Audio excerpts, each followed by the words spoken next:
Theology and Ethics today. My name is Michael Murphy, and I direct the Hank Center here at Loyola. And it's my pleasure and privilege to do so. So on behalf of Dr. Bob DeVito and our colleagues in the Department of Theology who are co-sponsoring this symposium, I extend a warm greeting to all on this Zoomcast. A kind welcome also from our dedicated center staff, our center manager, Megan Toomey, our graduate assistant, Kathleen McNutt. Megan and Kathleen are the main architects of today's symposium and have put lots of creativity and passion and organizational savvy into this. They've envisioned and prepared this superb program, and they've also assembled this compelling array of speakers and these topics that we kind of all imagine together, or they have, I should say, these great students, Kathleen and Megan being students themselves. So I'm really grateful for their work, and I'm really, really excited about today's presentations and, of course, the discussions that will follow. I really also like, what a word, in the academic way we like things, the title of today's symposium, Science of the Times, Context, Contingency, Crisis. I was thinking about crisis specifically, and it occurred to me last night that in our lives together, this word keeps coming up. This is the gift that keeps on giving. So I kind of booked an experience to share with you kind of briefly as we begin. My first class as a doctoral student in Berkeley in the late 1990s was a poetry seminar with the subtitle, Crisis in Poetry. The focus was 19th century French poets mainly, Mallarmé, Baudelaire, Rimbaud. But then by the end of that course, we transgressed those epochal boundaries and found crisis to be an enduring condition in poetry, and therefore humanity. Bartleby, humanity, right? The second bookend I want to share is the last Zoom event that I attended personally was this week, Tuesday evening, a Penn Faulkner event sponsored by Penn Faulkner with a conversation with T.C. Boyle, Jenny Offal, and Nnedi Okorafor, great authors, all three. The title of the event, A Literary Conversation, Crisis. So there's even a third bookend I can offer from just this morning. If you consider this Dorothy Parker-ish thing that I woke up to, my friend Rocio posted on Facebook. And the little meme went like this. Remember, the sun will come out tomorrow and shine on a whole new batch of fresh, unbelievable horrors. You'll laugh while you're gritting your teeth. And I say, all is not lost, right? And I know our speakers today are really well on to these topics. They'll offer not only words of challenge, indictment, excoriation, but they'll also offer counsels of mercy, compassion, and community. They will offer, in short, resources in theology, a most integrated toolbox, exemplary in its interdisciplinarity, primeval in that way even. The Hank Center is happy to host this series of conversations today and happy to support students and provide venues for presentation and dialogue. It's always been a value of ours, a value of the center's from its earliest days. We're now into 15 years. Many of our speakers featured here today, I was noticing, it's not their first time working with the center, I'm happy to report. Whether on important projects on Catholic thought and democracy, receiving the groundbreaking encyclical such as Laudato Si, exploring the mysteries of the Catholic imagination. As always, we are ever edified, educated, and sustained by student voices. And so I wish our speakers well, and I commend them on their preparation and their dedication, especially in these very difficult times, this very difficult year, this time of crisis again. So good luck with your papers, and thank you so much for accepting our invitation. And it's now my pleasure to hand it over to Kathleen McNutt, who will provide a further welcome and then convene our first session. Good luck, and thanks again. Thank you, Dr. Murphy. My name is Kathleen McNutt, and I'm a PhD candidate in the theology department, and I'm the current graduate assistant at the Hank Center. So on behalf of the Center Manager, Megan Toomey, and myself, I'd like to welcome you all once again to our symposium today. When Dr. Murphy invited us to put a program together, we thought about taking the opportunity to highlight some of the amazing and relevant work our colleagues in ethics and theology are doing. Our broad theme is context, contingency, crisis. Our colleagues do theology and ethics from many contexts and locations, building from our experiences and concerns and reading the signs of the times. The last few years especially have been a time of contingency and crisis for many, leading many of us to reflect theologically on COVID, racism, climate change, abuse of power, gender and sexuality, and more. We look forward to these conversations with all of you. While we certainly hope you will be able to stay for the whole program, we understand that everyone has commitments and busy lives. You can use the same Zoom link to come back at any point today. Just a logistical note, if you have a question for any of the panelists, we ask that you put it in the chat box and using the drop-down menu, direct it to the moderator of the session who will introduce themselves at the beginning of each session. Again, thank you for being here, and I'm going to hand it over to Marty, who is moderating our first panel today. Hello, everyone. I'm glad to have you. I'd like to extend our thanks to the Hank Center and Dr. Murphy on behalf of the panel, as well as all of the hard work that Kathleen and Megan put into this day today. And with that being said, we're going to start our first panel today, which is entitled Meeting the Moment, Challenges and Models for Hope in the U.S. Church. And I'm super excited to be moderating this. I think it's an important note to start off with this idea of hope among theologies of context here. Without further ado, I'm going to go ahead and introduce our first speaker for today, Dan Cosacchi. And as Dr. Murphy noted, a lot of our friends speaking today are going to be people that have come through the program itself. All right, and this is the first example of that.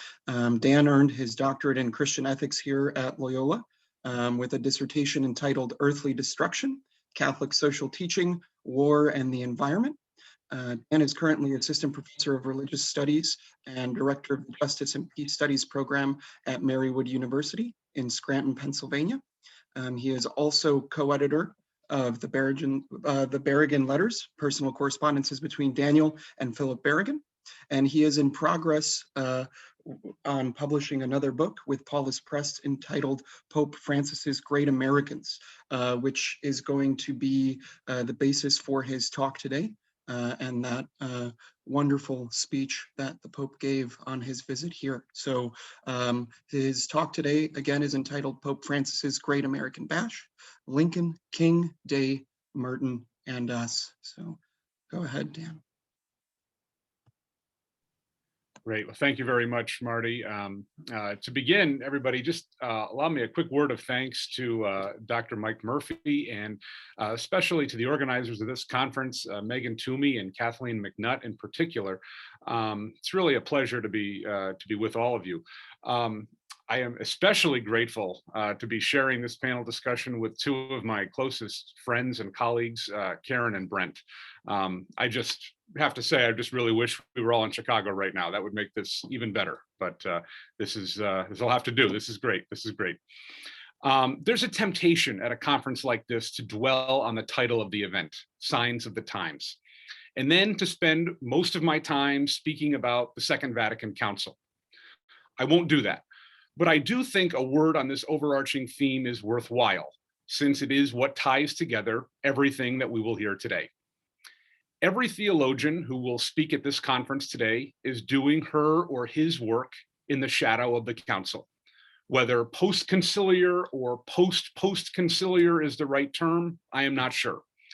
What I am sure of, however, is that the title of this conference gives direction to much of our work, the signs of the times. As you know, that phrase comes from paragraph 4 of the Pastoral Constitution of the Church in the Modern World, Gaudium et Spes. The Church has always had the duty of scrutinizing the signs of the times and of interpreting them in the light of the gospel.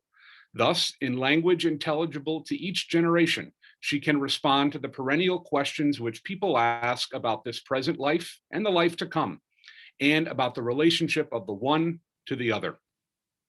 Now, very few figures have demonstrated the ability to interpret the signs of the times in the light of the gospel as much as Pope Francis has. In this country, perhaps his most memorable moment came while delivering an address to a joint session of Congress on September 24th, 2015. During that historic address, Francis highlighted 4 great Americans as inspirations for how we could move forward as a people through crises, tensions, and conflicts. The 4 figures, as you may recall, are Abraham Lincoln, Martin Luther King, Dorothy Day, and Thomas Merton.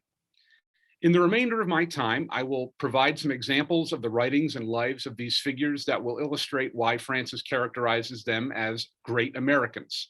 Then I will examine a few things that we can learn from each of them. Finally, in a concluding section, I will turn to us. How can we set ourselves apart as great Americans today? One simple caveat. Clearly, my points in this paper are only a brief entree into the thought of each of these figures, and so time prevents me from getting into more detail in the case of any of them. So you'll just have to buy the book when it comes out, right? Okay, first, Abraham Lincoln. It is a matter of some debate as to which of Lincoln's writings or addresses is his most famous. Among the main contenders, certainly, would be the Emancipation Proclamation, issued in its final form on January 1st, 1863. When Pope Francis refers to Lincoln as the guardian of liberty, the Emancipation Proclamation was perhaps the text that first came to the minds of the congressional audience, as well as the millions watching around the world. But Lincoln's role as emancipator goes beyond the few paragraphs dedicated to him in Francis's address. Moreover, Lincoln is much more complicated and nuanced than the popular imagery we get of him in our school lectures or in national hagiographies. While Lincoln may rightly be considered a guardian of liberty in his historical moment, he also would definitely fall short of what Ibram X. Kendi would call an anti-racist, or one who is supporting an anti-racist policy through their actions or expressing an anti-racist idea. While the Emancipation Proclamation ushered into American life one of the most anti-racist policies ever enacted, the question remains as to Lincoln's own personal philosophy. After all, he wrote the following words to Horace Greeley on August 20th, 1862, quote, "If I could save the Union without freeing any slave, I would do it. And if I could save the Union by freeing all the slaves, I would do it," end quote. So how did Lincoln get from such a position that today any fair-minded person would consider morally repugnant to the status of cherished hero of the Civil War? Indeed, the most influential Black American of the 19th century, Frederick Douglass, recalled Lincoln as the, quote, "first great man that I talked with in the United States freely, who in no single instance reminded me of the difference between himself and myself, of the difference of color," end quote. As Doris Kearns Goodwin astutely notes, this was no trivial statement, because Douglass had occasion to converse with dozens of celebrated abolitionists, including Wendell Phillips, William Lloyd Garrison, and Salmon Chase. By naming Lincoln in his address to Congress then, Francis made an important choice. Lincoln is an American that everyone listening to the address would know by name and by reputation. But what is the theological significance of his guardianship of liberty? Lincoln would not have been familiar with the term liberation theology, and it would be anachronistic to apply such a term to Lincoln's own time. However, some of the key elements of 20th century Latin American liberation theology would also apply to the Emancipation Proclamation, and indeed Lincoln's tenure as president. As Philip Berryman explains, liberation theology is, quote, "an interpretation of Christian faith out of the suffering, struggle, and hope of the poor, a critique of society and the ideologies sustaining it, a critique of the activity of the church and of Christians from the angle of the poor," end quote. Now, while Lincoln was not working out of a faith context in the same way that liberation theologians were and are doing, nevertheless, there is certainly some overlap between liberation theology and the Emancipation Proclamation that perhaps set that document apart as a proto-liberation text. What can we learn from Lincoln's freeing of the slaves in the Southern states? In answering this question, I propose we turn our attention to the political context for our discussion today. We are living in the immediate aftermath of one of the most contentious presidential elections in our nation's history.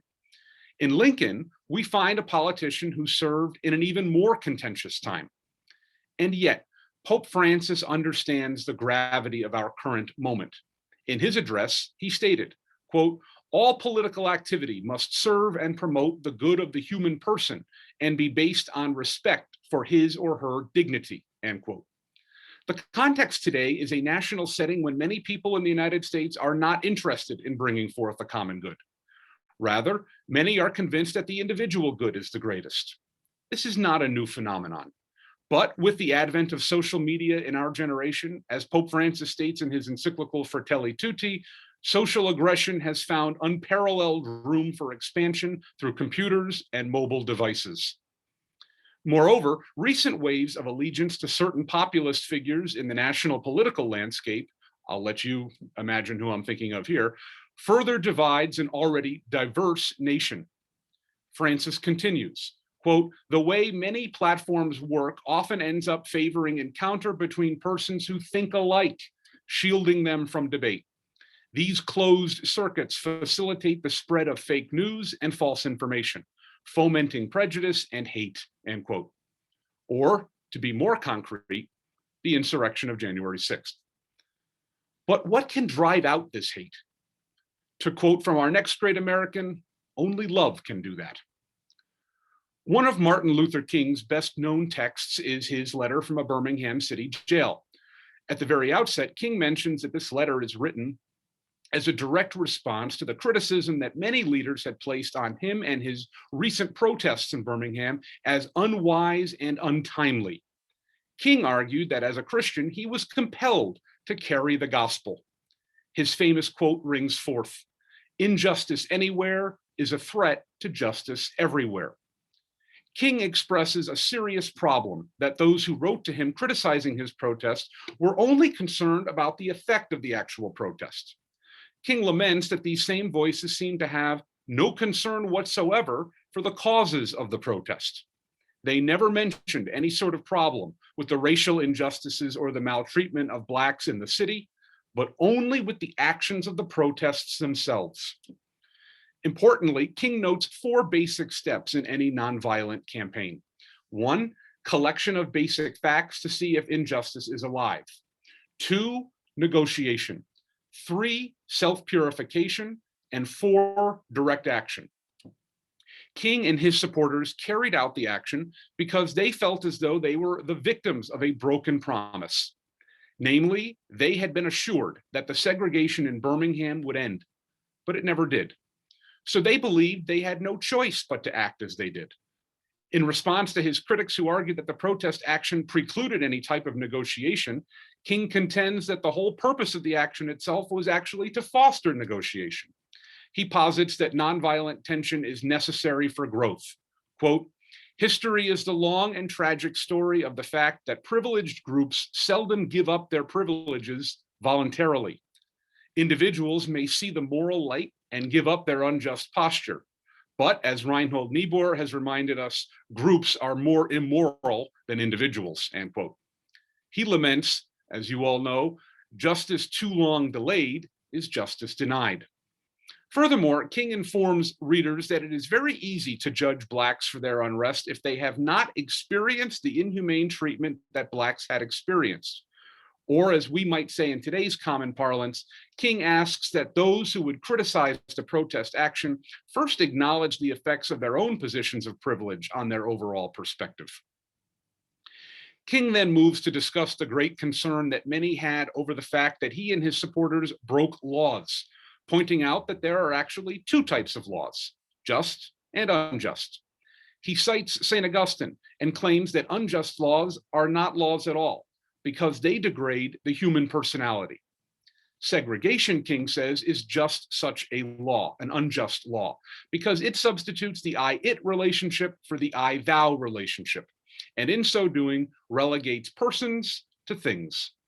One who breaks unjust laws must do so openly and lovingly, and be prepared to accept the consequences, such as jail time. This tactic of civil disobedience, however, is nothing new. King cites examples from both scripture and the early church to prove his point. Moreover, he expresses his grave disappointment in the white moderates who are more devoted to order than to justice. He notes that it is illogical for one to say that nonviolent direct action leads to violence, just like it is illogical to say that the robbed man asked to be robbed by having money. I urge you to think of the rhetoric here that surrounded looting and rioting this past summer in response to the murder of George Floyd. I think we can all see the parallels here.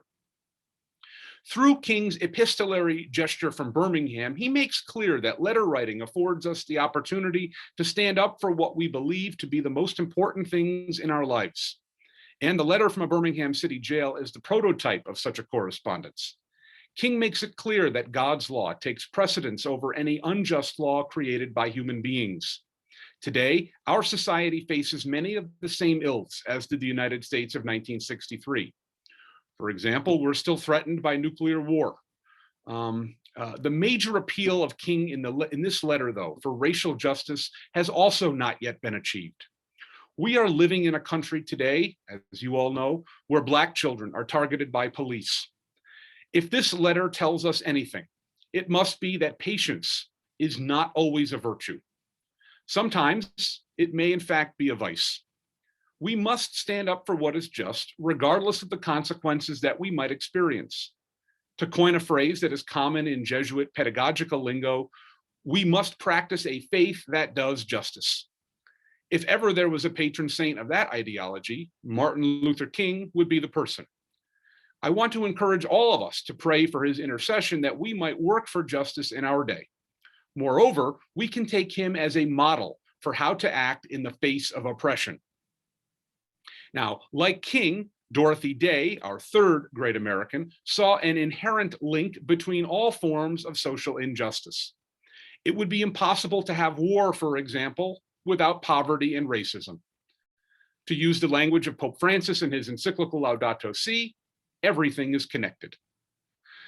A major question in recent years has not been, is Dorothy Day a great American? However, the question has been, is Dorothy Day a saint?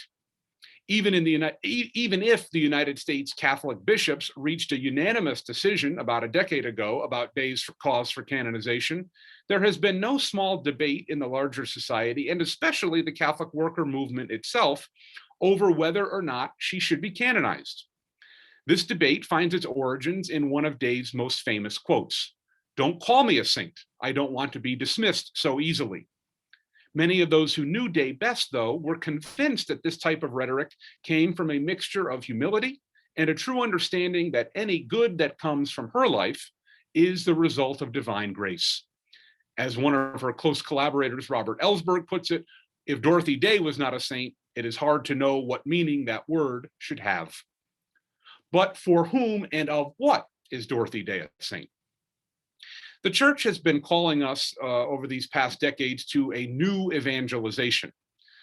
After the Bishops' Synod of October 2012, the Synodal Fathers composed a list of some 58 propositions for consideration after the work of the Synod. Simply scanning this list gives one the impression that Dorothy Day prefigured the new evangelization by decades, because she fulfills almost each proposition perfectly. Let me touch on just a few. First, Proposition 15 concerns the new evangelization and human rights. For Day, the most basic human right was a right to life, and equally important was the common human obligation binding on all people to ensure that their brothers and sisters enjoyed the same right. Day believed that this right was most often violated in warfare. Moreover, the obligation to uphold life for all has real consequences. As she wrote in 1936, quote, "Christ is being crucified today, every day. Shall we ask him with the unbelieving world to come down from the cross? Or shall we joyfully, as his brothers and sisters, complete the sufferings of Christ?" End quote. For Day, being obliged to ensure others can live sometimes means laying down our own lives. The second proposition of the new evangelization that is especially pertinent here is their 31st proposition, new evangelization and the option for the poor. As we know, it was part of Day's legacy that she spent so much of herself serving the poor that she and her movement became identified with living in voluntary poverty. As Day puts it, the commitment to the poor also has to be one on which the Christian stakes her life. Quote, whatever we can do to combat these widespread social evils of poverty by combating their causes, we must do. But above all, the responsibility is a personal one. The message we have been given comes from the cross, end quote. Lastly, I wish to focus on propositions 52 and 53 regarding ecumenical and interreligious dialogue, respectively. For Day, the most important thing that guarantees human rights is not one's religious tradition, but rather one's humanity. It is simply because of one's human nature that she has dignity. As Day wrote in the postscript to The Long Loneliness, quote, we were just sitting there talking when lines of people began to form, saying, we need bread. We could not say, go be thou filled. If there were 6 small loaves and a few fishes, we had to divide them. There was always bread, end quote. The bread served not only as an antidote to hunger, but also as a sign of love for people, regardless of their religious background. In speaking on Day to Congress, Pope Francis noted, at the same time, I would encourage you to keep in mind all those people around us who are trapped in a cycle of poverty. They too need to be given hope. The fight against poverty and hunger must be fought constantly and on many fronts, especially in its causes. I know that many Americans today, as in the past, are working to deal with this problem. And so I ask today, what are we doing to take up the mantle of Dorothy Day to bring hope to others? One of the 20th century Catholics most closely identified with Day was Thomas Merton. He was singled out by Pope Francis as, quote, above all, a man of prayer, a thinker who challenged the certitudes of his time and opened new horizons for souls and for the church. He was also a man of dialogue, a promoter of peace between peoples and religions, end quote. As we try to think about what unites these 4 people Francis considers great Americans, I am especially cognizant of the time in which we live, and even the particular week we are living. Earlier this week, as you all know, there was the verdict that confirmed what we all saw with our own eyes. Derek Chauvin is guilty of murdering George Floyd. As Brian Massengale put it in his NCR article yesterday, the feeling we have is vindication, not celebration. So I ask, when will we be able to celebrate? I would suggest that Merton has some important things to teach us about religious goals and when this moment of celebration will finally arrive. Writing more than 5 decades ago, Merton ends his essay, Religion and Race in the United States, with these chilling words, quote, we live in a society which, while appealing to Christian ethical ideals, violently negates its Christian pretensions and in so doing drives a radical minority to desperation and violence. The white Christian cannot in such a situation be content merely to march with his Black brother at the risk of getting his head broken or of being shot. The problem is to eradicate this basic violence and injustice from white society. Can it be done? How? End quote. First of all, can it be done? I've been teaching a course this semester to honor students here at Marywood entitled Racism and the Church. The conclusion we've been coming to is that yes, it can be done.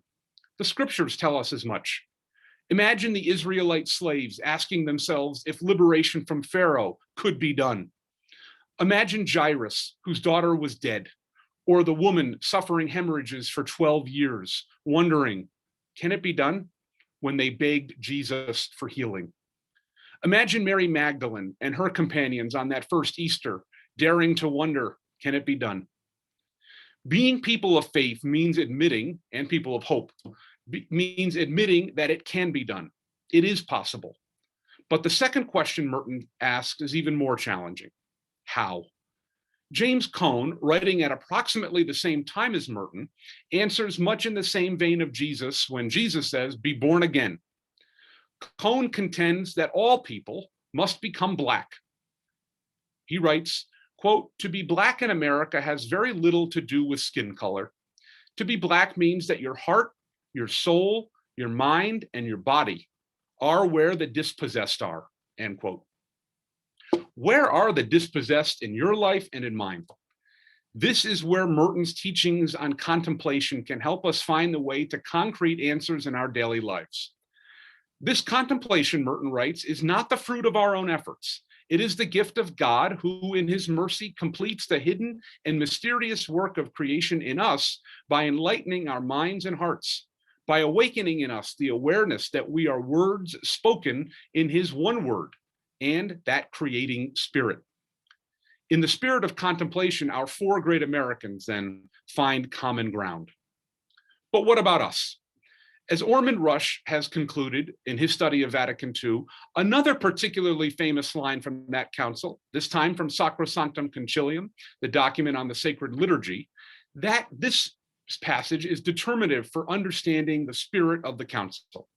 Rush writes, quote, "The full and active participation by all the people is the aim to be considered before all else, for it is the primary and indispensable source from which the faithful are to derive the true Christian spirit," end quote. Rush continues with his own hermeneutical observation. Full and active participation of all the faithful means appropriate participation by the laity in the teaching, sanctifying, and governing of church life, and in the mission of the church in the world, since the whole people of God, from the bishops down to the last of the lay faithful, share in the prophetic, priestly, and kingly offices of Christ. But we don't just parachute into action without any preparation. This is what makes these four great Americans great examples for us. For Lincoln, it would be a political respect for the common good. For King, the penultimate step in any nonviolent campaign, self-purification. For Day, meaningful dialogue and prayer. And for Merton, contemplation. These moments where the four great Americans overlap are, ironically, not especially known for being famous American values. And yet they lead to something: direct action, liberation, works of mercy that define what Pope Francis calls the richness of American cultural heritage. We know what the challenges are in our country today, but what do these models of hope teach us? Let me just conclude with one simple reminder. Each of the four figures I mentioned here did much more than simply write or preach about hope. They enacted the words of Daniel Berrigan: to be hopeful, do hopeful things. They each acted with hope. For each and every person on this Zoom call today, acting with hope, doing hopeful things will look slightly different because each of our lives looks different. But once we spend some time in silence and reflect on the particularity of our own existence, the answer will become clearer to us. Then we have only to carry it out. And so we live in hope. Thanks very much. All right. Thanks so much for that, Dan. For those that have questions, we are going to go ahead and hold off and have a conversation at the end of all three presentations. If you do have questions now and you want to get them to me before they escape your thoughts, go ahead and toss it in the chat directed towards me. I've got a document going where I'll toss all of them and we'll revisit them in conversation after. But once again, thank you so much for that powerful presentation, Dan. Next up for this panel, we've got Dr. Karen Ross, who is also a graduate of Loyola, so continuing the trend there. She's going to be presenting her panel presentation entitled Catholic Sexuality Education in Light of Me Too and Church Too, Learning from Survivors of Sexual Assault. Dr. Karen Ross is a visiting assistant professor of theology and the director of the MA in Christian Doctrine program at Marquette. She teaches courses specifically in feminist theology, sexual ethics, Catholic social teaching, and social ethics. Specifically here at Loyola, she graduated from our ISET program with a concentration in Catholic feminist theology and sexual ethics. Her current research uses ethnography in order to provide a feminist ethical analysis of the sexual education of Catholic young women and girls. Okay, so continuing our discussion of hope and our current context. Go ahead, Dr. Karen Ross. Thank you to the Hank Center for having me, and particularly for the organization of Megan and Kathleen. And I'm also excited to be speaking alongside my friends, Brent and Dan. But I fear that I am a little bit more of the challenge rather than the hope. But perhaps that's why I'm sandwiched in the middle. And I just wanted to give a content warning that I'll be talking about instances of sexual violence and manipulation. On October 1st, 2020, sexual and spiritual abuse survivor organization Into Account published a comprehensive report on Catholic composer David Haas, highlighting the stories of 44 women who have experienced, quote, sexually predatory actions by Haas. According to the report, Haas's first reported act of sexual violence occurred in 1979, and the most recent in 2020. At the times of the reported incidents, the ages ranged from 13 to 17-year-old teenage children, 18 to 24-year-old college-aged young women, and 25 to 53-year-old adult women. Haas's reported behavior includes sexual harassment and stalking, forced oral sex, forced ongoing sexual contact with children, manipulative spiritual and/or professional mentorship bonding, sexualized communications, sexual ambushes of women standing alone, grabbing, pulling, pinning down, and multiple forms of sexual assault, including rape of a child. Haas has denied these allegations in press releases and has expressed solidarity with sex abuse survivors. The David Haas report is one among many within the Catholic Church. Survivors of spiritual and sexual abuse have been speaking out for decades through the assistance of survivor organizations like SNAP, Survivor Network of Those Abused by Priests, and Into Account, as well as through the assistance of media investigations. These stories of manipulation and abuse are part of a greater #ChurchToo movement, which began in 2017 when Emily Joy and Hannah Pash contributed to the Me Too movement by asking for survivors of sexual abuse by clergy and spiritual leaders to share their stories on Twitter using the #ChurchToo. It is clear that the Catholic Church is in crisis. And this crisis has exposed corruption and spiritual rot right through the centers of institutional power. Many questions remain. How can lay Catholics address this crisis while protecting the most vulnerable within our communities? Can educators, parents, and church leaders truly protect God's children in the midst of this institutional sickness? Where does sexuality education fit into all of this? From 2012 to 2016, I worked with adolescent girls at 2 different Catholic high schools in Chicago, helping them form gender empowerment clubs where they could talk about their frustrations, concerns, and experiences surrounding sexuality and gender as Catholic young women. Listening to their stories of frustration and pain inspired my doctoral research at Loyola University Chicago, which focused on the narratives and messages Catholic young women receive from their sexuality education and how these messages about gender, sex, and sexuality affect them today. For this project, I also conducted a brief review of Catholic sexual education manuals distributed for use on the papal, national, and local levels, focusing on the ways in which the pedagogy addresses young women.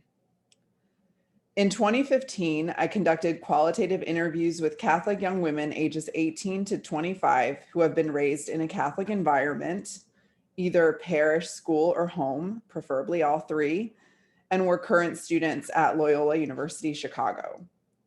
The interview questions focused on the content and quality of their sexual education, including the most prevalent narratives and messages they received about sex, sexuality, and gender.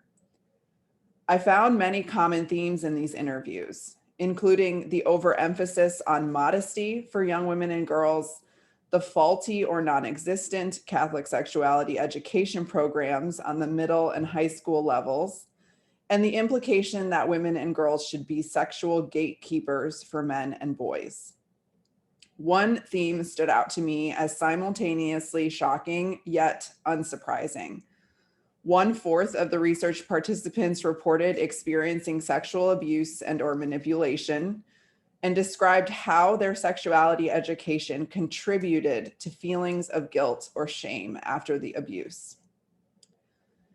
In the summer of 2020, last summer, I decided to continue this ethnographic research project by interviewing Catholic young women from Marquette University, where I am now, in order to see if there were significant changes to the data 5 years later, and by collaborating with young women from a different Jesuit institution in the Midwest. There were many reoccurring themes that were similar to the 2015 project, and some that were different, primarily due to cultural changes in technology access, especially social media, and social movements surrounding gender and sexuality that influence young women in 2020. Out of 13 interviews I conducted within a 3-month span, 4 out of the 13 women shared stories of sexual assault, abuse, and manipulation, and the negative impact that these events had on their faith and identity as Catholic women. From both of these research projects, I learned that when I set out to inquire about sexuality education in an institution in crisis, what I would find would be painful stories of abuse, manipulation, and silence.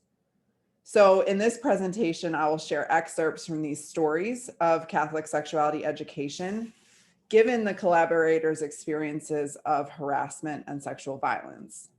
I will also highlight particular narratives I discovered within these stories that exemplify institutional victim blaming of young women who have experienced violence or harassment.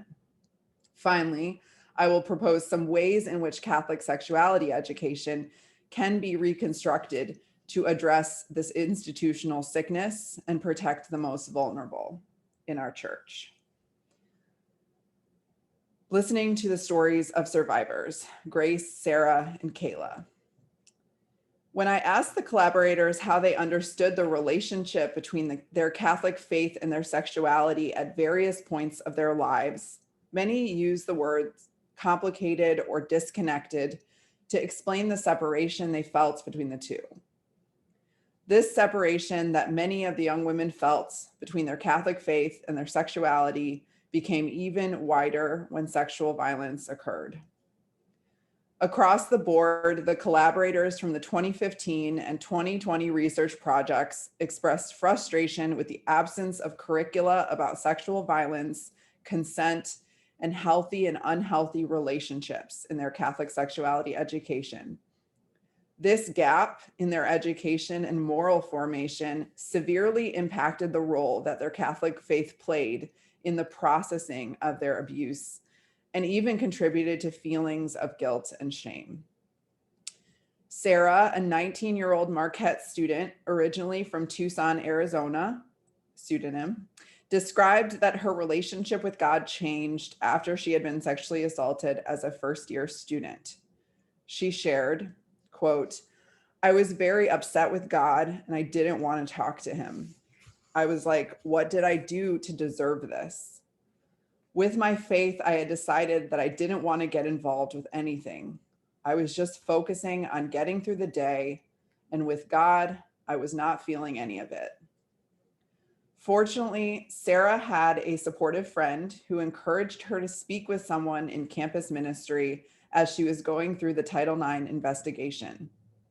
Throughout the investigation, she still attended choir practices on campus, which she described as a blessing in disguise, since she now believes that God was at work in the fact that she still had to attend even though she didn't want to be there. Sarah acknowledged that this participation, paired with the support from campus ministries, slowly helped repair her faith. However, lingering questions remained about her own sexuality and the way that the assault affected her sexual purity from the perspective of church teaching.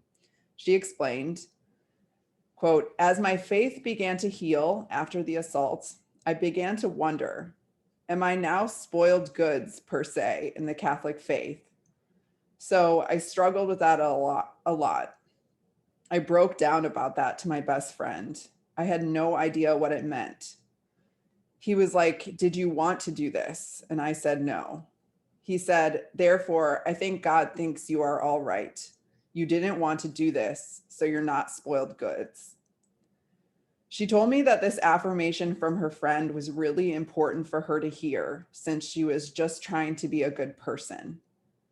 The fact that Sarah was concerned about her own moral standing within the church, rather than identifying that Catholic teaching holds sexual violence to be a grave sin, points to the ineffectiveness of Catholic pedagogy on helping survivors of sexual abuse understand that they have done nothing wrong and that their value or goodness could never be spoiled. Grace, a 21-year-old Loyola Chicago student, originally from a suburb of Chicago, had a similar reaction of guilt and shame after her sexual assault during college. Reflecting on the assault, Grace confided, "I felt like I had committed this grave sin and that I was going to go to hell and not get absolution because, once again, sex wasn't talked about in the household for a reason. And because I was growing up in that environment, I should have been able to say no. I definitely fell into that feeling of, oh my God, I hate myself. Why would I ever do that? I did this horrible thing. I'm a horrible person in the church right now." Grace's feelings of guilt after the abuse was strongly impacted by the fact that she understood herself as a, quote, sinful woman in the eyes of the church, and that she had betrayed God by having premarital sex, even though it was not consensual. She believed that having premarital sex was such a grave sin that it wouldn't warrant absolution, and that since she grew up Catholic, she somehow deserved the consequence of abuse since she, quote, should have been able to say no to sexual activity in the first place. The guilt and shame felt by Sarah and Grace and their perception of how the church responds to experiences of sexual assaults bypasses the grave injustice and sin of sexual abuse and exemplifies this internal victim blaming that occurs when survivors understand themselves as spoiled or having done this to herself by having premarital sex. Grace, like Sarah, had positive experiences through university campus ministry after her experience of abuse that allowed her to find comfort in her faith rather than alienation. However, not every survivor of sexual abuse or manipulation has access to ministers who are able to identify sexual violence as a matter of injustice and explain to Catholic youth that if an action is not free, then it is not subject to the same moral standards and judgments. Furthermore, Sarah's articulation of her body being, quote, spoiled goods points to the harms perpetuated by purity norms within Catholic sexual pedagogy, which teach young women that their body is a thing that can be saved or spoiled. Kayla, a 19-year-old Marquette student from a suburb of the Twin Cities, experienced emotional and spiritual manipulation by her youth pastor, which began in high school and continued when she went off to college. She explained, quote, "When I went to college, the youth minister got very controlling of my life, incredibly so. He would call me every day and want to talk for like 2 hours. He would get really upset when I wouldn't respond to his texts. I was like, you were talking to me on 2 different Instagram accounts, Snapchat, text, and calling. This is really overbearing." And it progressed to a place where I was being gaslit by him quite a bit, end quote. When she began dating in college, the youth minister demanded to know everything about her relationships and warned her that she was leading her romantic partners astray since she, quote, didn't have control of her lust and sexual impulses. He also commented on her Catholic identity and verified whether her courses were, quote, Catholic enough. When she asked for space from him, he threatened her by telling her that she wouldn't be able to be a church camp counselor anymore, a role that she cherished. Kayla told me, quote, "I really started to dread going to church. He tarnished something that was so beautiful to me. If I had a positive experience at church, he was going to wreck it. And if I didn't, I was going to sit there and think about how I'm going to hell, according to him. So yeah, it really hurt my faith. I wish I saw it sooner because looking back, it's the gaslighting. Unfortunately, these stories of spiritual and emotional manipulation by leaders in the church are all too common, as the grievously large volume of Church 2 stories and clergy sexual abuse accounts can attest. Kayla told me that her relationship with her faith is, quote, slowly healing due to her strong connection to the Eucharist, but that it's definitely a journey. The survivor stories of Sarah, Grace, and Kayla point to a failure on the part of church leaders, parents, and teachers to address sexual violence and harassment as an integral part of children's spiritual and moral formation. While comprehensive sexual violence education curricula may not have prevented these young women from experiencing abuse or harassment, it may have offered them a different way of processing these experiences as vulnerable members of the church.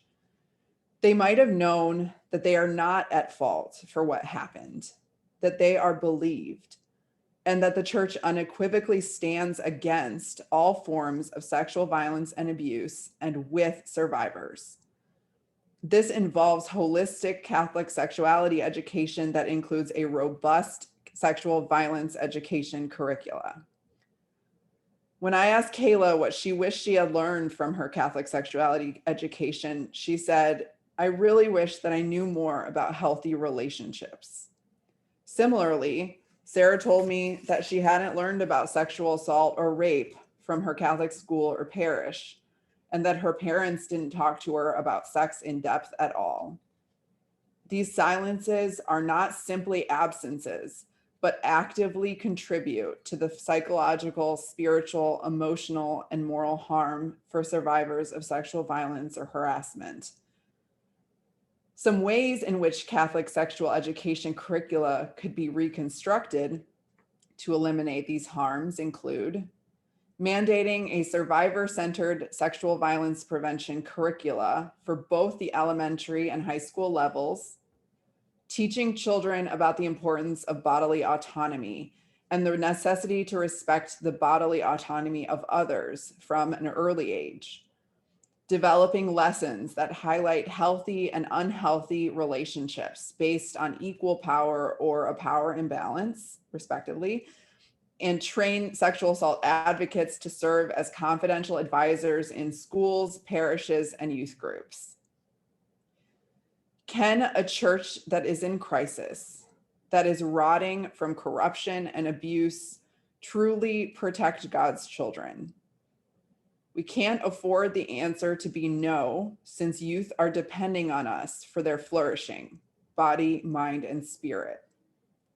The Me Too and Church 2 movements have shone a light on the hidden, dangerous spaces of our institutions and shown that silence is, in fact, choosing to ignore this disease that affects every member of the body of Christ. The church's silence and poor pedagogy about sexual violence and harassment in their sexual education curricula, leading to a particular kind of victim blaming of survivors, is not only damaging to the spiritual, moral, psychological, and sexual growth of youth, but also contributes to a greater culture that promotes and tolerates sexual violence. One woman who experienced harassment and inappropriate advances by David Haas expressed to the National Catholic Reporter in an interview that as a church, we, quote, owe our community better. We owe victims better. Catholic educational institutions, such as parishes, homes, and schools, owe youth better. Better support, better educational and moral tools, and better ways to understand themselves as sexual persons.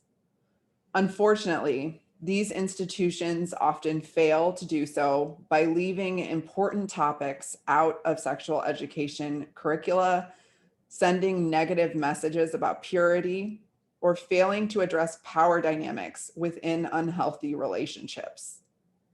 We, as a church in crisis, need to find a way out of the darkness and into the light. This involves accountability for harms done, as well as an unwavering commitment to provide youth with the moral tools and spiritual support they need when facing violence or abuse. Holistic Catholic sexuality education cannot eliminate all potential harms, but it can provide youth with crucial information that promotes their healthy sexual flourishing and help build a new church that values intimate justice and stands with survivors. Thank you.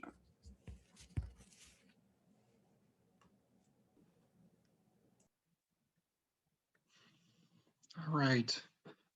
Thank you so much for that, Karen, and for shedding light on such an important issue. And we'll revisit it in the conversation that follows the presentations. Again, as with Dan's presentation, if anyone has any questions for Karen or any comments, please go ahead and direct those to me. I do have that separate document going for when we have our conversation afterwards. All right. So that brings us to our third and final presenter for today, and that is Dr. Brent Little. Brent is a lecturer in the Department of Catholic Studies at Sacred Heart University in Fairfield, Connecticut. He also holds a PhD from Loyola University, Chicago, and he is the co-editor of Revelation and Convergence, Flannery O'Connor and the Catholic Intellectual Tradition. His most recent articles have also appeared in Religion and Literature, Philosophy and Theology, and Horizons. His presentation for the panel today is entitled Liberating the Religious and Literary Imaginations, The Cross in Morrison's Paradise. All right, so we look for both challenges and hopes here with Brent. Go ahead. Thank you, Marty, and thank you to the organizers at the Hank Center, and also it's just a joy to follow up behind Karen and Dan. So, in her essay, God's Language, Toni Morrison, the 1993 recipient of the Nobel Prize for Literature, describes the challenge that she set for herself with her 1997 novel Paradise. Quote, "Is it possible to write religion-inflected prose narrative that does not rest its case entirely or mainly on biblical language? Is it possible to make the experience and journey of faith fresh, as new and as linguistically unencumbered as it was to early believers who themselves had no collection of books to rely on?" Unquote. I believe Morrison accomplishes this in her novel partly by reimagining the central symbol of Christianity, the cross. To be clear, I say partly to indicate that my topic is just one dimension of this complex and often ambiguous novel. That said, in Paradise, she encourages believers to reimagine the cross, not as a triumphalist Christianity that builds exclusivity and tribalism, but to see the cross as a sign of divine solidarity. In the course of the narrative, she maps the cross onto the bodies of socially marginalized and wounded women who are lynched in a clear act of scapegoating. Morrison depicts these lynchings as a kind of modern crucifixion, and thereby reimagines the cross as an embodied symbol that resists unjust oppression. In this case, the novel's title, Paradise, refers ironically to the all-Black town of Ruby, Oklahoma, a town organized and dominated by the male elders of 8 founding families. This irony hits the reader immediately as the novel famously begins, quote, "They shoot the white girl first," unquote, a line that establishes the racial dynamics at play. The opening pages, set in 1976, give a glimpse of the plot's climax nearly 300 pages later, 300 pages which details the history of the town and numerous characters over the previous decades. Near Ruby is a so-called former convent where a community of 5 women, racially mixed, reside, none of whom are from the area, but who have surprisingly found themselves in this unlikely community due to various events of trauma and woundedness. As Morrison notes, Paradise inverts the typical dynamic of racial purity in the American context. Instead of whiteness as the hallmark of what defines the other, now the stranger, in her words, is every white or mixed race person. Morrison never indicates which of the 5 women is the white girl of the opening line. In other words, this is a community where differences are recognized, but do not become a means to other or exclude a person. But the women threaten Ruby's male authorities, for they live and act outside the confines of Ruby's form of Christianity. When tension within Ruby amongst the men, both young and old and between various families, reaches a boiling point, they scope the women and plot to murder them to reestablish control. And yes, for those of you who know the thought of Rene Girard, you can definitely read the novel through that lens. As just mentioned, the women live in what was once described as a convent, although in actuality, it was previously a Catholic religious school for Native American children run by the Sisters of the Sacred Cross. And I doubt that name is a coincidence. But by the time of the late 1960s and 1970s, the convent has become the unintended home to the women who live mostly apart from the larger world, other than their interactions with the inhabitants of Ruby. In time, the women transformed the space to reflect their own unique spirituality, blending the Christian tradition, for example, with indigenous Brazilian and African spiritualities. But these Catholic Christian symbols dance with the symbols of other spiritual traditions, not in antagonism, but in a richly creative dialogue. In so doing, Morrison performs a subtle critique of certain forms of exclusionary Catholicism, such as the original religious sisters and, of course, exclusionary forms of Christianity in general. The sisters are certainly providing a home and an education to the girls who would otherwise be abandoned, but they forbid their charges to learn about their own cultural traditions, be these a Native American heritage or the Brazilian heritage of the orphan Consolata. I highlight Consolata as she becomes the de facto leader of the community decades later, when it has ceased to be a religious school and has become this unlikely shelter for these 5 wounded and traumatized women. In a public appearance with Cornel West, Morrison once described Jesus's crucifixion as like a lynching. Interestingly, she makes this comment in reaction to the controversial film, The Passion of the Christ. But her comment resonates with James Cone's recent book, The Cross and the Lynching Tree, or relatively recent. As the title suggests, Cone explores the analogy between Christ's death on the cross with the tragic and shameful history of lynching inflicted on thousands of Black men and women in America's history. Quote, as Jesus was an innocent victim of mob hysteria and Roman imperial violence, many African Americans were innocent victims of white mobs. Both the cross and the lynching tree were symbols of terror, unquote. Cone notes the blindness of much conventional white theology throughout the 20th century. For white theologies missed the powerful similarity between innocent Black lives tortured and murdered on a tree and the torture and murder of Christ by those in power and shielded by political privilege. The cross and the lynching tree are, in his words, the essential symbol of Christianity and the quintessential emblem of Black suffering. Yet there is an irony in God's message of salvation and love for the oppressed revealed through a symbol of weakness and terror. Whereas Cone argues, salvation is only possible in, as he puts it, solidarity with crucified people in our midst. Faith that emerged out of the scandal of the cross is not a faith of intellectuals or elites of any sort. Yet a strong imagination, he notes, is necessary to see that the cross continues to be a sign of redemption. Faith transforms the imaginations to see the unexpected. In Cone's situation or context, to see redemption and beauty amidst the tragic suffering, in Cone's situation, this faith is to see redemption and beauty amidst the tragic suffering, not because unjust suffering is inherently good and redemptive, but so as to affirm the dignity of those who suffer. Of course, unlike Cone, Morrison is not a theologian, but she creates a similar space for the reader to connect imaginatively Jesus' death to the dignity of the murdered women in the novel. But by eliminating whiteness as the local source of power and patriarchy, Morrison reframes the issue as tribalism versus hospitality. The cross functions in the narrative at this intersection. Actual appearances of the cross at the former convent are fleeting, although I will note one very prominent example later in the novel. In fact, the cross appears most prominently in one of Ruby's churches around the middle of the novel. Amidst increasing tension with Ruby, 2 young people marry, as much to ease animosity between their families as out of any desire on their part. In addition, tension in the town is also intensified between the older male leaders and their children. As a bridge between the two families, two pastors from two different churches give sermons.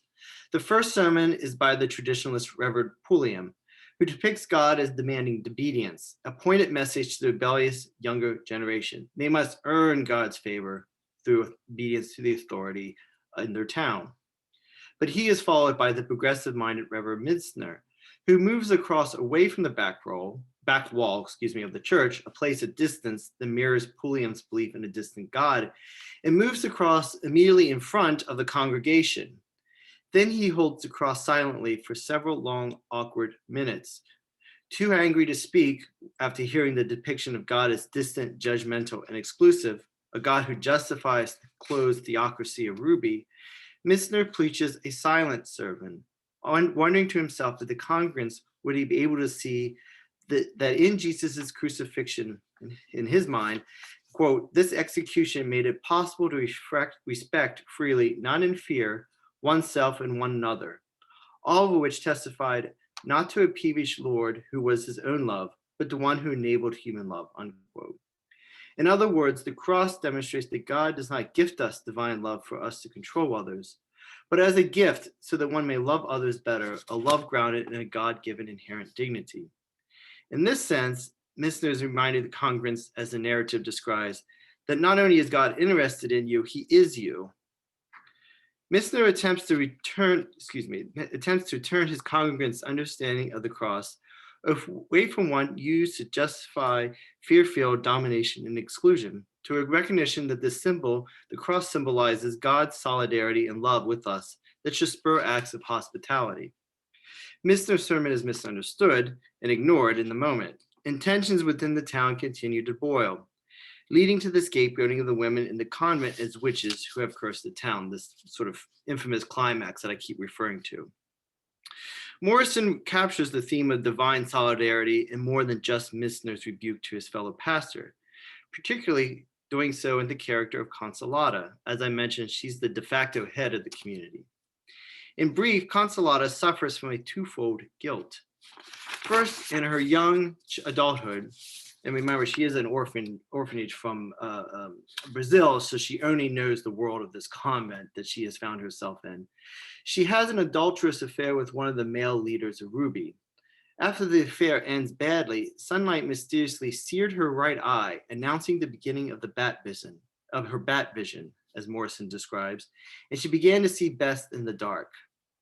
Her guilt deepens further when she tries to use her unique supernatural gift. And if you don't know a Morrison novel, characters sometimes have supernatural gifts and they're never really explained. It's sometimes described as a form of magical realism.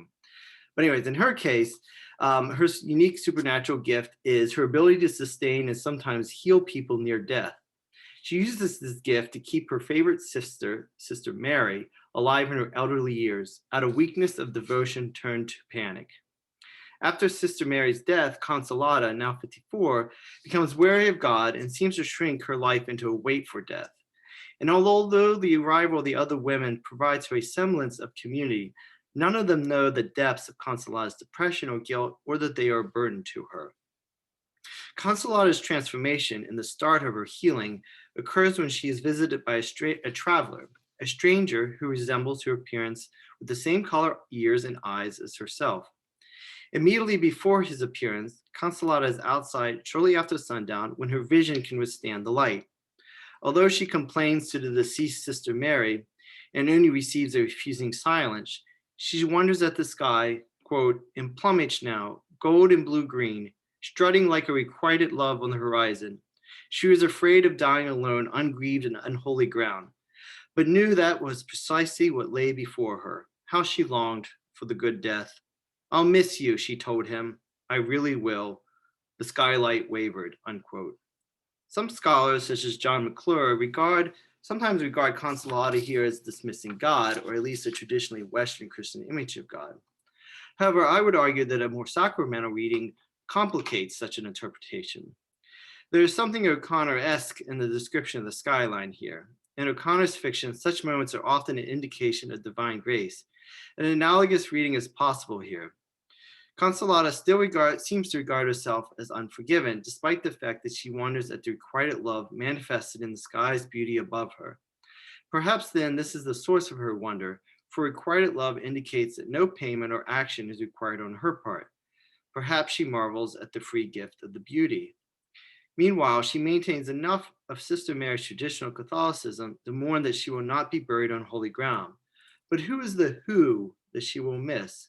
Since she addresses him, it is clearly not Sister Mary, and indeed it could be Christ or God more generally.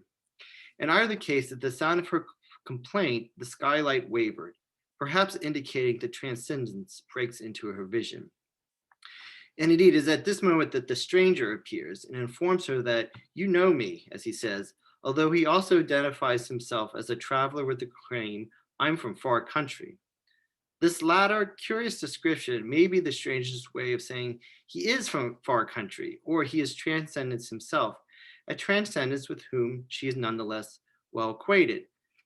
Morrison is possibly playing with biblical allusions to Christ. The stranger's insistence that she alone should give him a drink and not one of the other women reminds this reader of Jesus's encounter with the Samaritan woman at the well of the Gospel of John. Further, he indicates a close intimacy with her through the same eye and hair color. This intimacy is a healing one that not only restores her vision, but is also reaffirming of her own sacredness.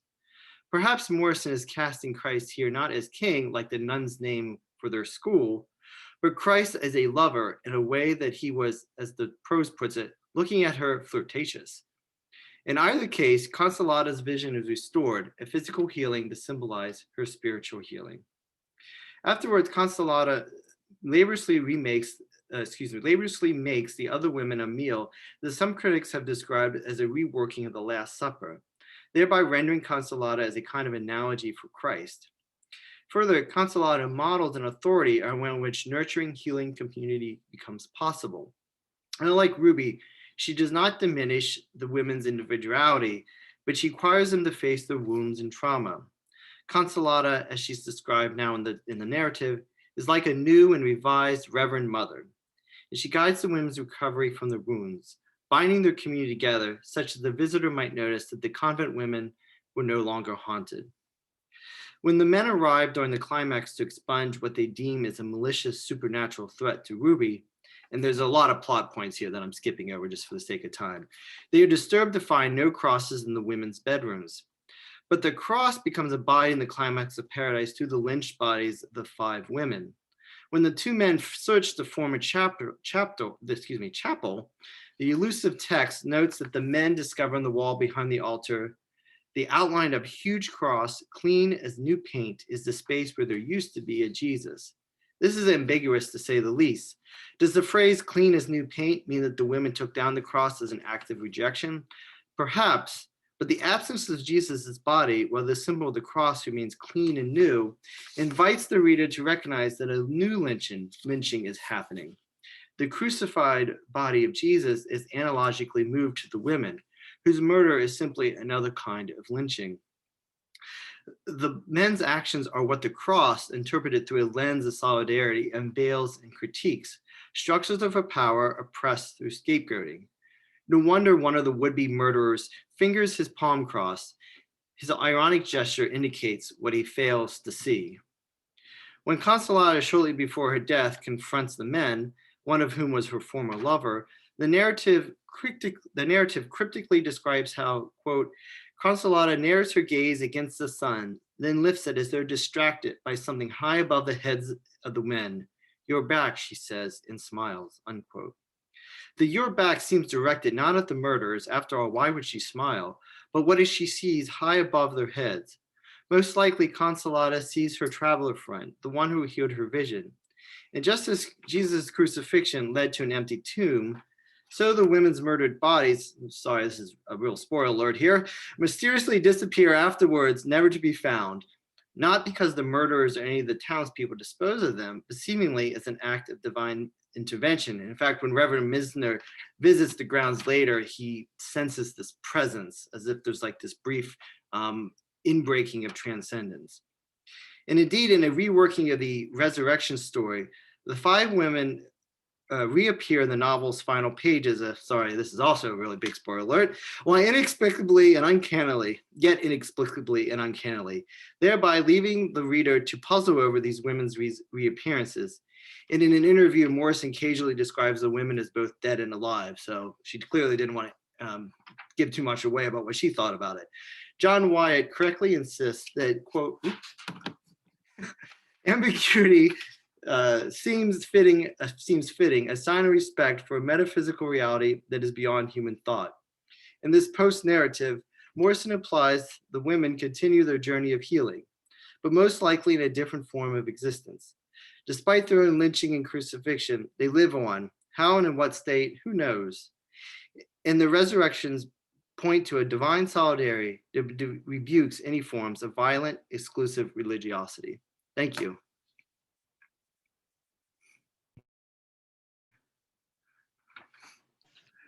All right, thank you so much for that, Brent.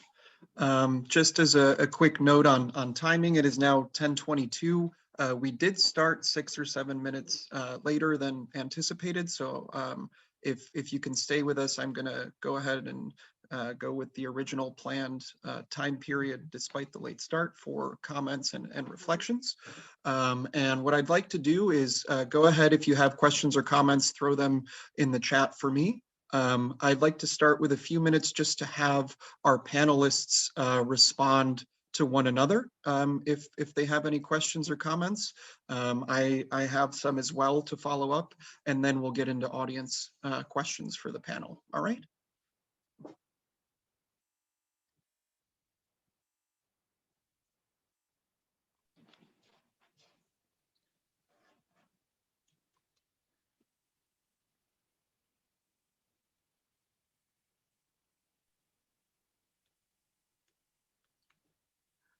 I don't have anything per se, Marty. So if you've got something, go right Okay.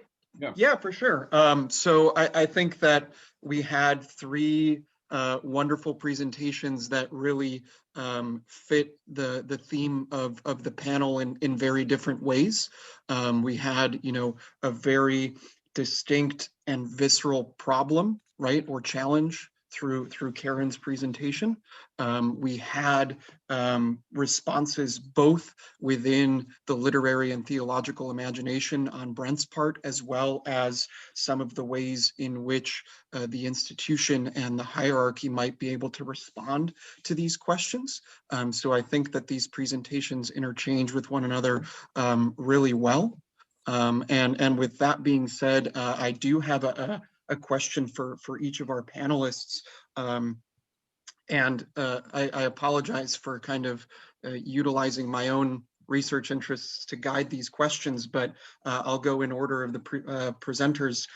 Dan, for me, as someone that does research extensively on Dorothy Day, Peter Marin, and the Catholic worker movement, that shout out, so to speak, by Pope Francis when speaking to Congress was massive. But I was wondering if you could maybe reflect a little bit on the fact that 3 out of the 4 American hero figures that Pope Francis selected for his conversation were explicitly pacifists, right? And it was not lost on me that he was speaking about them and their actions of resistance and nonviolence within a chamber responsible for, approving calls to go to war. So I was wondering if you could maybe talk about the conscious choice of those figures within that sphere, if you follow my thought, and Yep. what that might mean for us as American Catholics. Yeah, thank you very much, Marty. Yeah, I as you say so eloquently, I have the same sort of thought, occurred to me as he was giving this address. And I mean, just as a quick tangential note, it is sort of tempered a little bit by the fact that his fourth person, Lincoln, is so closely associated with the Civil War, right? I mean, the bloodiest war in our nation's history. So, I mean, it's tempered a little bit by that. If he had gone 4 for 4 on pacifists, then I think, even more. But I mean, clearly Francis is pushing the line on pacifism and the just war theory. I mean, for those people on the call here who have read his most recent encyclical Fratelli Tutti, you can very clearly see this near the end of that document. He has 5 paragraphs where he talks about war and peace and the death penalty. And on the war section, I've talked about this in another forum that actually Brent was involved with. In the war section, he actually has a footnote in Fratelli Tutti where he says that we no longer uphold the just war doctrine of St. Augustine in our day. Now, I mean, on one hand, of course, we can admit that things have changed in the 1700 years since St. Augustine put forth his just war theory. But on the other hand, there's never been a pope who said before, we no longer uphold the just war theory of St. Augustine. It's always been, he has always been central to the church's just war theory. So Augustine's just war tenets of, right authority, just cause, those have never dropped from the just war theory in the church's teaching. So for Francis to say we no longer uphold his just war theory, it's a continuation of the way the church has been moving in the last 25, 30 years away from the just war theory, more towards what Father Brian Hare calls functional pacifism. It's becoming more and more functional, honestly, with every passing church document. So it doesn't surprise me that Francis would name figures like Day, Merton, and King. I mean, I say that I was shocked when he gave the address. When I heard it, I was like, oh my God, I can't believe this. But as far as backing up the church's sort of progressing position on this point, I think it's really in line. Absolutely. Thanks for that. Going down the list of panelists, Karen, I've got a question for you as well, or maybe more of a not fully formulated comment. But first of all, thank you for speaking on such a topic that is clearly not being addressed in certain segments of our faith life.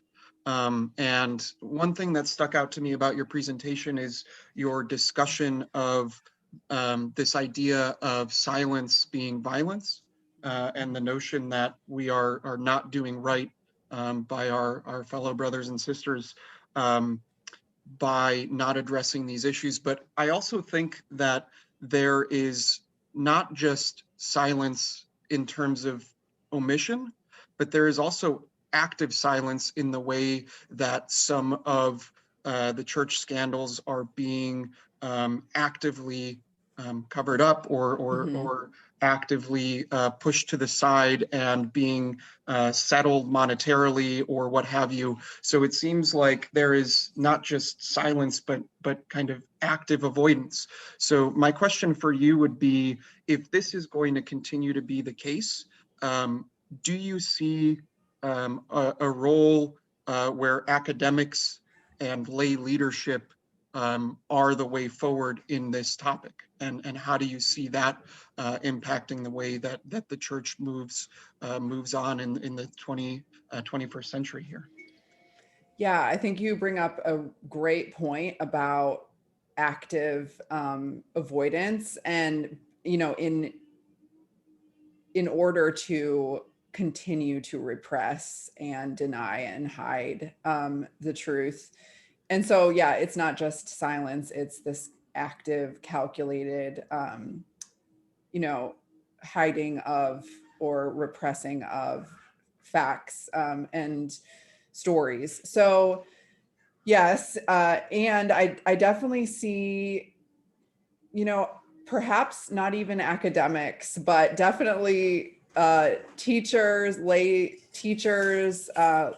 adults in the lives of youth, and especially children, parents, as being really instrumental in speaking truth that is developmentally appropriate, of course, but really being frank about the sicknesses in our church and really being intentional about including developmentally appropriate education that talks about things like bodily autonomy, which sexuality educators outside of religious environments have been saying this for a long time, about talking about consent and bodily autonomy as young as 4 or 5, even earlier, and talking about healthy and unhealthy power dynamics in relationships. So it doesn't need to be particularly about, assault, but building up to having these tools and skills to identify what, manipulation looks like, what violence looks like, the same way that we educate youth in other ways very intentionally in the Catholic Church. This is just an intentional avoidance. I would argue that a lot of lay leadership, perhaps, parents, it's not intentional in terms of people want to protect our children. And I'm using that phrase because of the Virtus training in Illinois. It's called Protecting God's Children. I know in Wisconsin, it's Safeguarding God's Children. There is a need to talk about it, and there's even a want to talk about it, but some people don't know how. So there's some powers that be that are intentionally avoiding, and then some are just at a loss for how to talk about these issues with youth. Yeah. I hope that answered your question. No, yeah, it guides the conversation, and I think it's important to not just be challenged, but also to highlight the hope that comes with your research. So thank you for that. Thank you. Yeah, great. And then for Brent, I think for me at least, I saw a really helpful bridging of some of the topics that were going on in the other 2 presentations, in that whether it's something as visceral as Karen's research or something kind of being presented in a more general way via the avenue of a quick address to Congress. I think that there is a significant way that we can approach challenges and crises through this idea of the theological imagination and the literary imagination covered in your presentation. So would you be able to speak a little bit more about how you see this idea of the literary imagination functioning within the wider church at a more approachable level, maybe? So I know that both the Toni Morrison aspect of your presentation, as well as James Cone, both of them talk extensively about the importance of this type of imagination. So maybe how you see that literary imagination functioning as a tool going forward. Yeah, I think there'd be kind of two initial responses to that. The first would be the way that really any great artist, whether it's somebody like Toni Morrison who's in literature or any art in general, the way it can call us to reimagine symbols that are central, and the way it reminds us the way that we interpret symbols can have real ethical consequences. So, do you think of the cross? I mean, to speak of the January 6th insurrection, there was crosses in the crowd, right?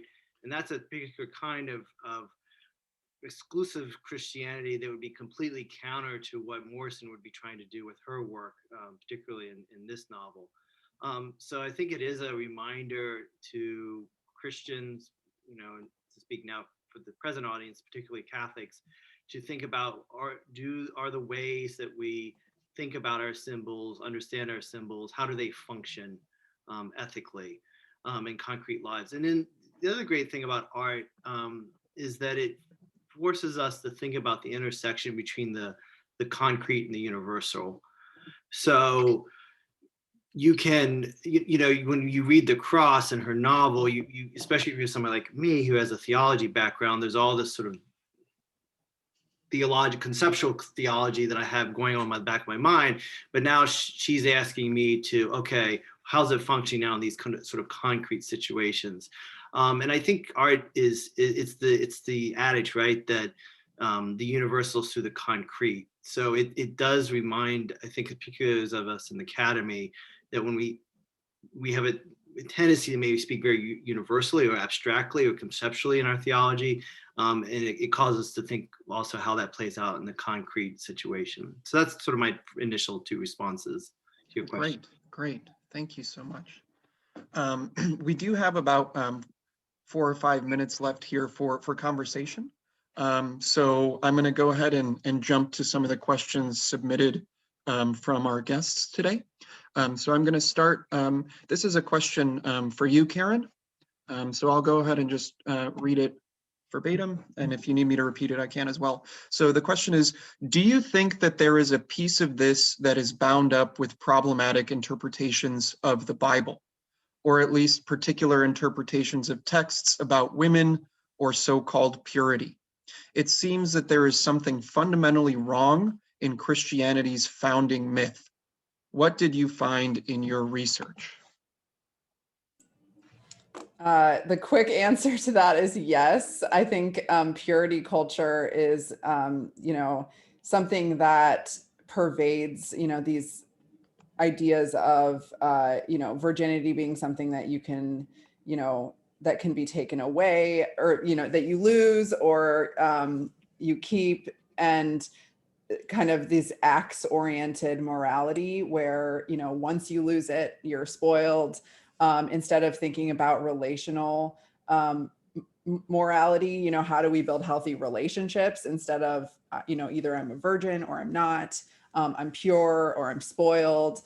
These dichotomies that are very acts oriented instead of relationship oriented. I think a lot of patriarchal interpretations are really bound up in this. And so, the idea that women are sexual beings that are dangerous, that are full of lust, and pure women need to safeguard themselves for the morality of men. I mean, that's something that has been within Christian theology in the interpretation of, just the moral life for a really long time. So that definitely Augustine and Aquinas have cast this long, dark shadow over sexual morality, in particularly for women. And this continues today, even when we say sex is good, your body is sacred.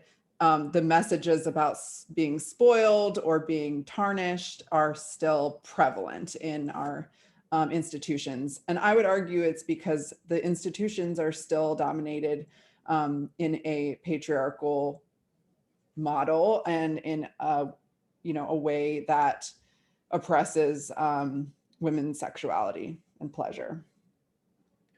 Yeah, thank you for that response. The next question I have here is for Brent. The question is, what is your sense at the end of the novel of the different representations of the women from the convent and Connie post-resurrection, so to speak? The novel describes Connie's resurrection as different from the other women, I think. How do you see this in relation to her journey throughout the novel and in light of the cross imagery in the text? So, well, that's a wonderful question. That really must have been from somebody who's read the novel. So I actually see it as almost, let's bracket the issue of Consolata or Connie for a moment.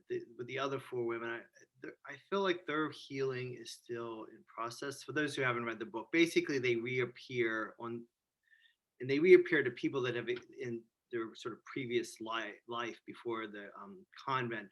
But exactly their interaction with those people are different depending on the case. So it's not quite, you can't quite say that it's, reconciliation.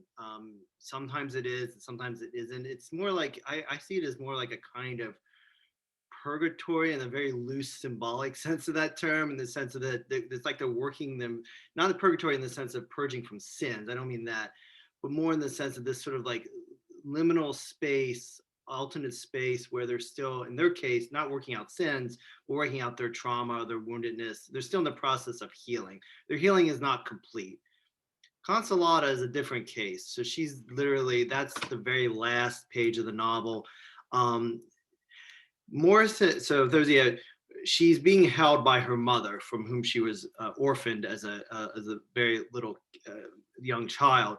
And the way it's described, Morrison herself at a panel at Harvard Divinity School several years ago described it as a kind of piete.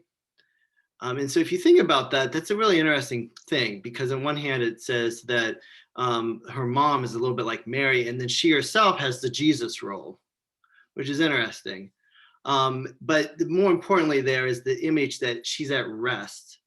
All the other women are moving. They're always moving. She alone is at rest. So in other words, she seems to be healed the most. And the fact that she is, in her mother's arms, and her mother's described as having like there's this blue imagery that, you can clearly connect back to imagery of Mary. That I see it as like that's a sign that her very original breach, her very original source of trauma, her separation from her mother, has been healed. In this alternate state, they're not in heaven, because the description is that they're still very much on earth, but they're in this like alternate existence. And I think it's a way of keeping it from becoming, she doesn't want this to become like, a form of apologetics, right? Oh, see, they ended up in heaven, right? It's trying to resist that reading. But I think that's basically what she's trying to get at with that symbolism there. All right, great. For the sake of time, we are past our allotted time here. So for the sake of time, I'm just going to go ahead and say that the remaining questions, if you sent them to me, I will pass those along to the panelists as food for thought. I will also say that they are probably more than happy to respond to them if you reach out via their emails directly, which I'm sure are available somewhere. I again want to thank the work that Megan and Kathleen put into this, and Dr. Murphy and the Hank Center for hosting it. I just want to say that I'm really inspired by the work that our graduates of Loyola are doing. They've raised amazing challenges and provided amazing hope for us as well. So I'm super thankful to have participated in this panel. And with that, I will turn it back over to our hosts. Thanks very